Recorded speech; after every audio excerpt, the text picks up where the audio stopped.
Hello, আসসালামু আলাইকুম। আজকে প্রথম রাশিয়ারই মোটো ব্লগ করতেছি। তো শুরুতে একটু তেল নিয়ে নিই, তারপর যাত্রী নিয়ে কথা বলতেছি।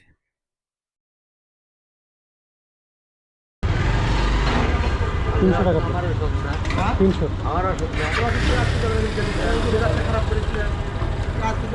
দামে আগে যাবো না। কত? 300 300। আগে যাবো না, বাসাইতে যাবো না। ঠিক আছে যাবো।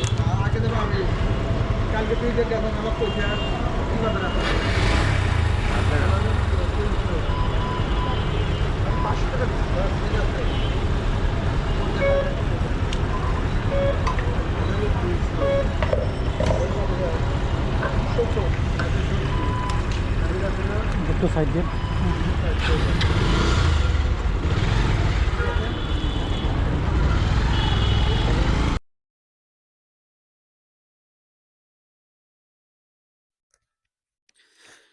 মিরপুর 14 নম্বরে প্রায় 45 মিনিট বসে থাকার পরে একজন যাত্রী ভাই, উনি যাবে হচ্ছে শঙ্কর ইবনে সিনা। তো ওনার সাথে কথা হয় 150 টাকা, এর বেশি উনি দেবে না। তো কি করবো, অনেকক্ষণ বসে থাকার পরে নিয়ে গেলাম ওইখানে, প্রায় 8.5 কিলো রাস্তা। ঠিক আছে, ওনাকে নামাই, তারপর আবার কথা বলি।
এখানে বুঝলেন।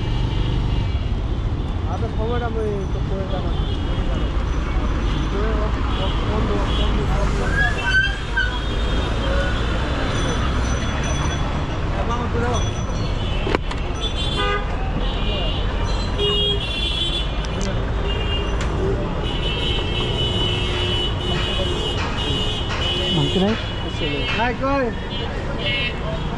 দাদা, দুটো 50 টাকা হবে।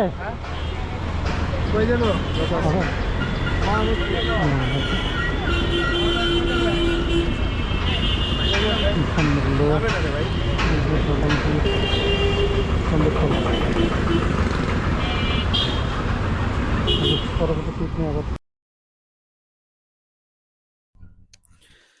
শঙ্কর নামানোর পরে প্রায় 5 মিনিটের মধ্যেই আরেকজন যাত্রী আসে, উনি যাবেন নীলক্ষেত। ওনার সাথে কথা হয়, উনি 100 টাকা দিবে।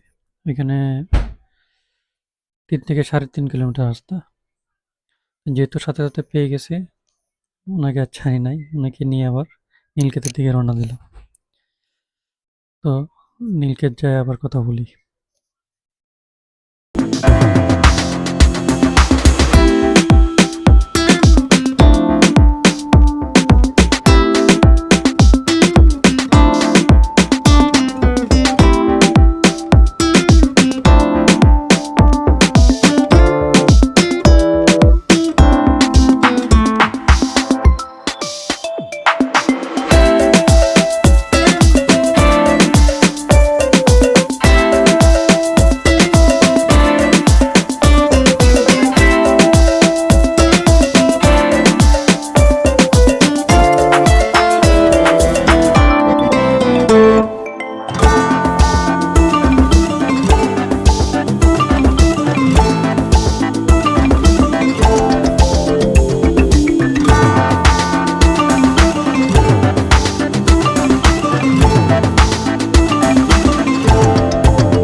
চারটে দিকে ঘুরে দেখতে আর কি। ওইখানে আইলাম আমার পছন্দ হয়।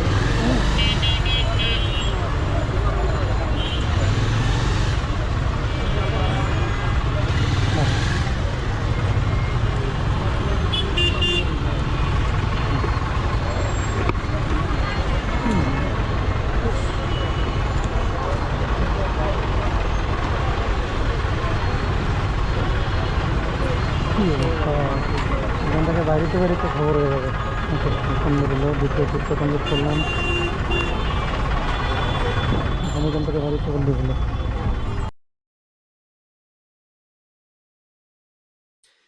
নীলক্ষেত ওই যাত্রীরা নামানোর পরে অনেক কষ্ট হয়েছে নীলক্ষেত যাইতে, কারণ সিটি কলেজ থেকে প্রায় পুরোটাই জ্যাম ছিল।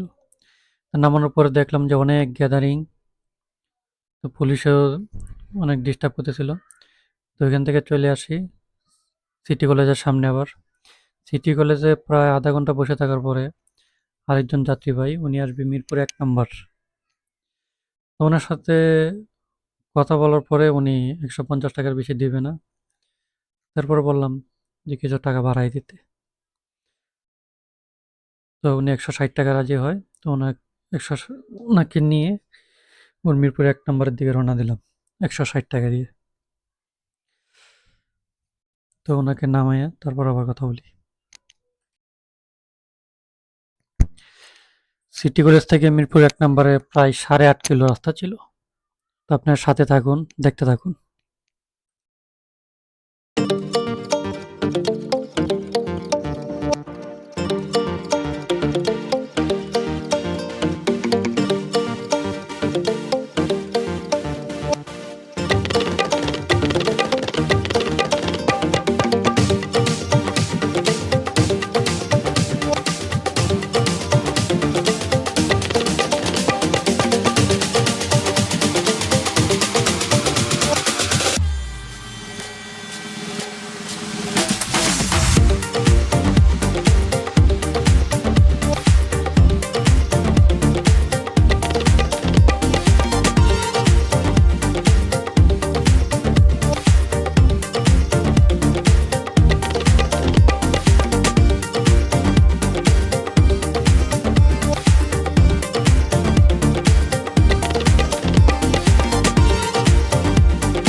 এখানে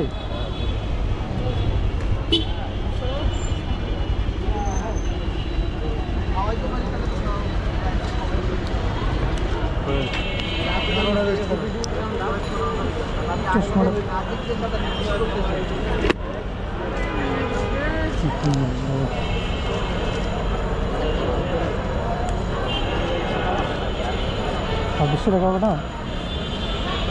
বুঝলেন 20 টাকা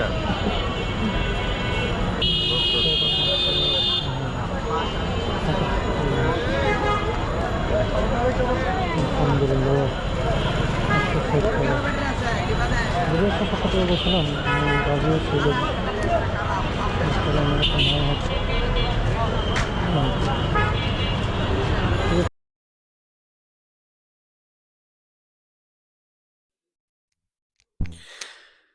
মিরপুর ১ নম্বরে নামার পরে ওখানেও প্রায় ১৫ থেকে ২০ মিনিট বসে থাকি। তো যেহেতু ওইখানে কোনো কন্টাক্টে যাত্রী পাই নাই, তো পাঠাও অ্যাপসটা চালু করলাম। অনেকক্ষণ চালু করার পরে একটা কল আসলো, ওইখান থেকে দেখাচ্ছে আবার ইবনে সিনা যাবে শঙ্করের ওখানে। তো এখানে অ্যাপসে ভাড়া দেখাচ্ছিল ১৬৫ টাকা। চলুন ওনাকে একে পিক আপ করি, তারপর আবার কথা হবেন।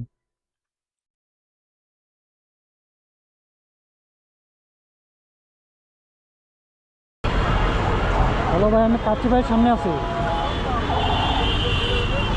হ্যালো।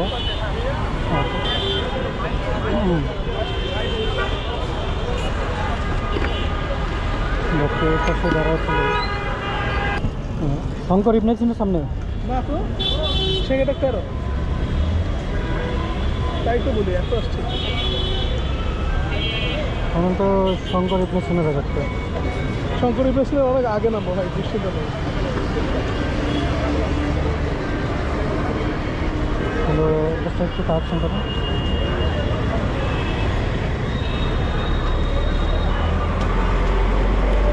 এটা তো আমার তো আরো আগে কিন্তু এর দাম বাড়ায় দেয় যদি আমি এখন চেঞ্জ করি না, আপনি জাস্ট অ্যাড্রেসটা চেঞ্জ করেন, তাহলে তো হবে। আপনি এক কাজ করি আমরা ক্যান্সেল করি যেটা দেখায় সেটা দিব ঠিক আছে ক্যান্সেল করে দিই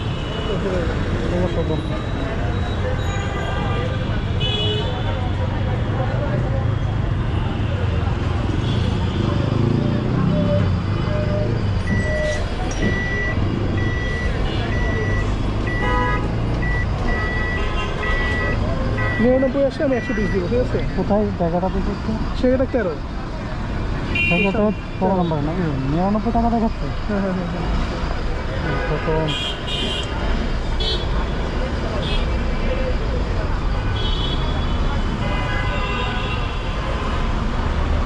আচ্ছা, ঠিক আছে।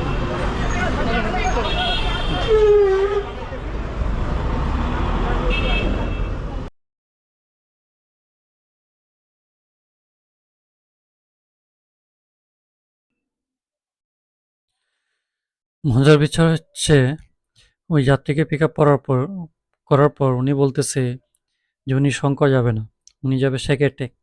তো আমি দেখাইলাম যে অ্যাপসে তো দেখাচ্ছে শঙ্করে। তো উনি বলল যে না, এটা ভুল হয়ে গেছে। তো আমি বলছি তাহলে ডেস্টিনেশন ঠিক করে দেন। উনি বলে যে ডেস্টিনেশন ঠিক করতে গেলে ওনার কাছ থেকে টাকা বেশি কাটবে। পরে উনি বলে যে এখান থেকে ওনার অ্যাপসে যাচাই করবে যে ওনার সেকেটেকে যেখানে যাবেন ওইখানে ভাড়া কত দেখাবে। তো উনি আমাকে তত টাকাই দিবেন আর কি। তো উনি ক্যান্সেল করে আবার নতুন করে দেখলো যে ওখানে ৯৯ টাকা ভাড়া আসে। তো উনি বললো আমাকে ১০০ টাকা দিবে। আমি কি করব, এখানে যাত্রী পাওয়া যাচ্ছে না। আমি ওনাকে আবার সেকেটেকের দিকে ওনাকে নিয়ে রওনা দিই। তো আপনারা দেখতে থাকুন এবং সাথেই থাকুন।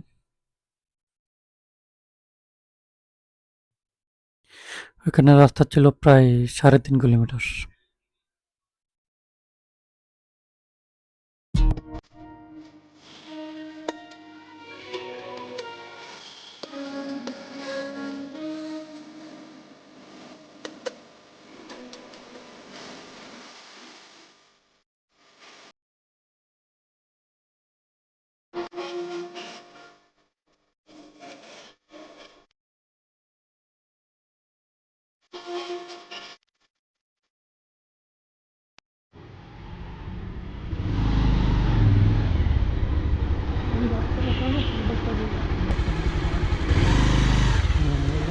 ব্যবসা মানে ওই দিক দিয়ে দেখাইছে।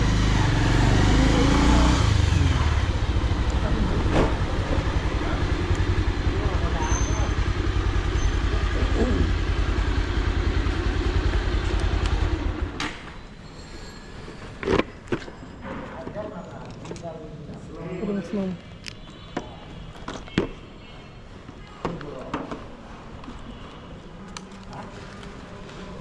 এই, 200 টাকা। ঠিক আছে, ধন্যবাদ। 99 টাকা দেখাচ্ছিল, উনি দিয়েছে আমাকে 100 টাকা। আলহামদুলিল্লাহ। ঠিক আছে, পরবর্তী টিপ নিয়ে আবার দেখা হবে। ওখানে যাওয়ার পর উনি আমাকে 150 টাকা দিয়েছিলেন। 2টা থেকে 5 সাড়ে 5টা পর্যন্ত 560 টাকা হয়েছিল।